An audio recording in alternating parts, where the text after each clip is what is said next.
Hi folks, in this video I'm going to be covering how I paint the true metallic metal copper effect on this Orc Boys slugger. Now this can be applied to any model that you have that you want to do some copper effects on, so without any further ado, let's cue the music.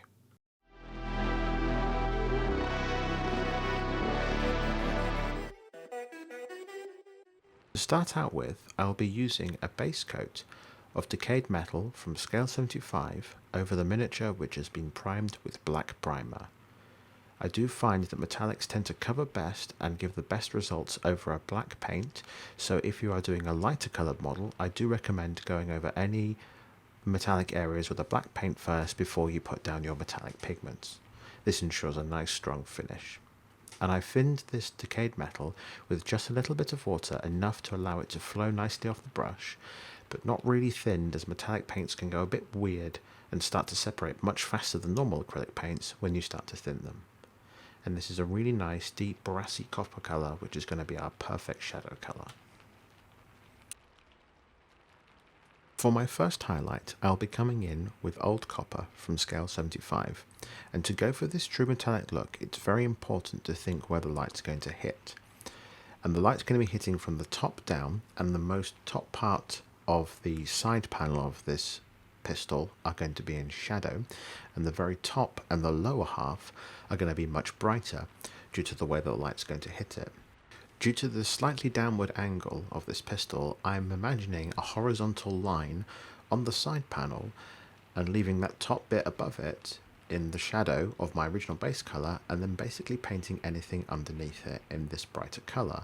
I'm then going to be painting along the top where the light is going to be the strongest and hitting that.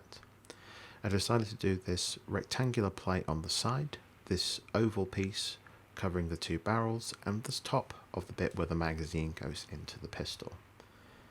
Now this is a slightly thinner colour, so you might need to do a couple of coats of this and make sure that the first one is completely dry before you do it.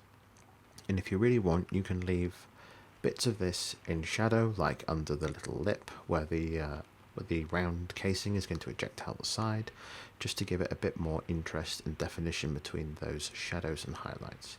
The real trick with any true metallic effect is to really push that contrast, similar to what you'd see in a non-metallic metal effect, but without having to worry exactly too much about light placement, because the natural metallic pigments will do a little bit of rescuing of imprecise placements of the pigment.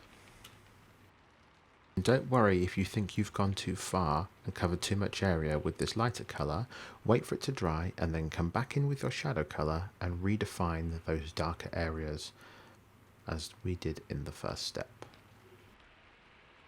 For the next step, I'm coming in with an even lighter copper, and this time it's Victorian brass from scale 75. And I'm doing this in exactly the same theory as I did with the last step, as I'm looking to create that transition of shadow to highlight. And I'm once again drawing that imaginary line, imagining where that shadow is going to be, and painting in an area of the side panel of this pistol. You may also want to start to think about picking out some edge highlights here, but don't worry about being too neat at the moment. We're still locking in a transition of colour. And as you can see from that top of the magazine feed, the way that it's been painted, you can see it's already giving us a really nice transition of this dark brassy colour to almost a very bright orangey copper colour already. And you can add a little bit of water just to thin it, but I've taken this neat from the pot and I'm being very careful and just painting in little bits of area, picking out some of the details to get that nice bright coppery finish. And the wonderful thing about these scale 75 metallics is the pigment is really fine, and you'll find that you don't really have to go back with a wet brush and wet blend the paints together. They almost have a natural blending property of themselves. It's very easy to pull off these blends without a lot of practice using these scale 75 metallic paints, and I really highly rate them. And if you've only used the Games Workshop paints, then these are a real step up, and you'll be really impressed with the results that you can get out of them. And just like in all the other steps, it's just a matter of taking your time and building up that layer and the area that you want to have that nice transition of colour. The last colour I will be using on this pistol to maximise the contrast on this copper colour is Amber Alchemy from scale 75. And with this I'm being very selective of where I place this, and I'm using this to pick out the rivets and a zenithal edge highlight. And a way that a zenithal edge highlight differs from a traditional Games Workshop edge highlight is that instead of painting all around the edge of an object, we only pick out the lines where the light is actually going to hit.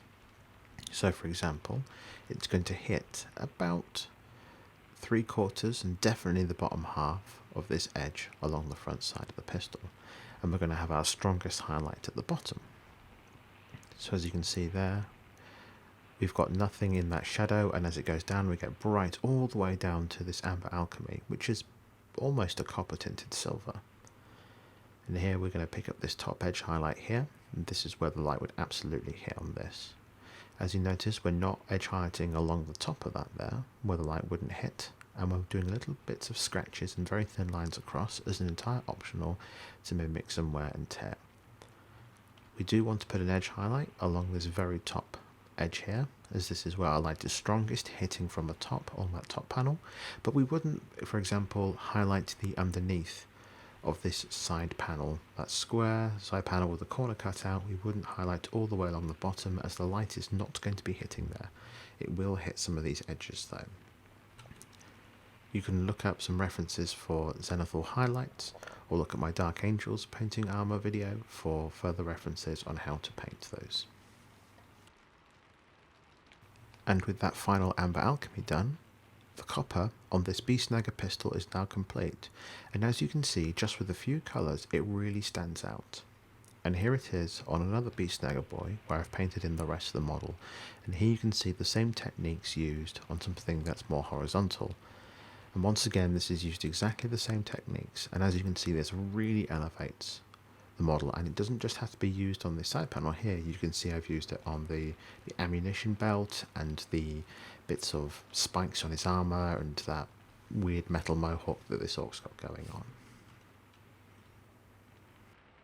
So if you like this video, why not consider subscribing? It's free of charge, it helps me out, and if you hit that little bell icon you get further notifications in your YouTube feed on videos just like this one. So until next time folks,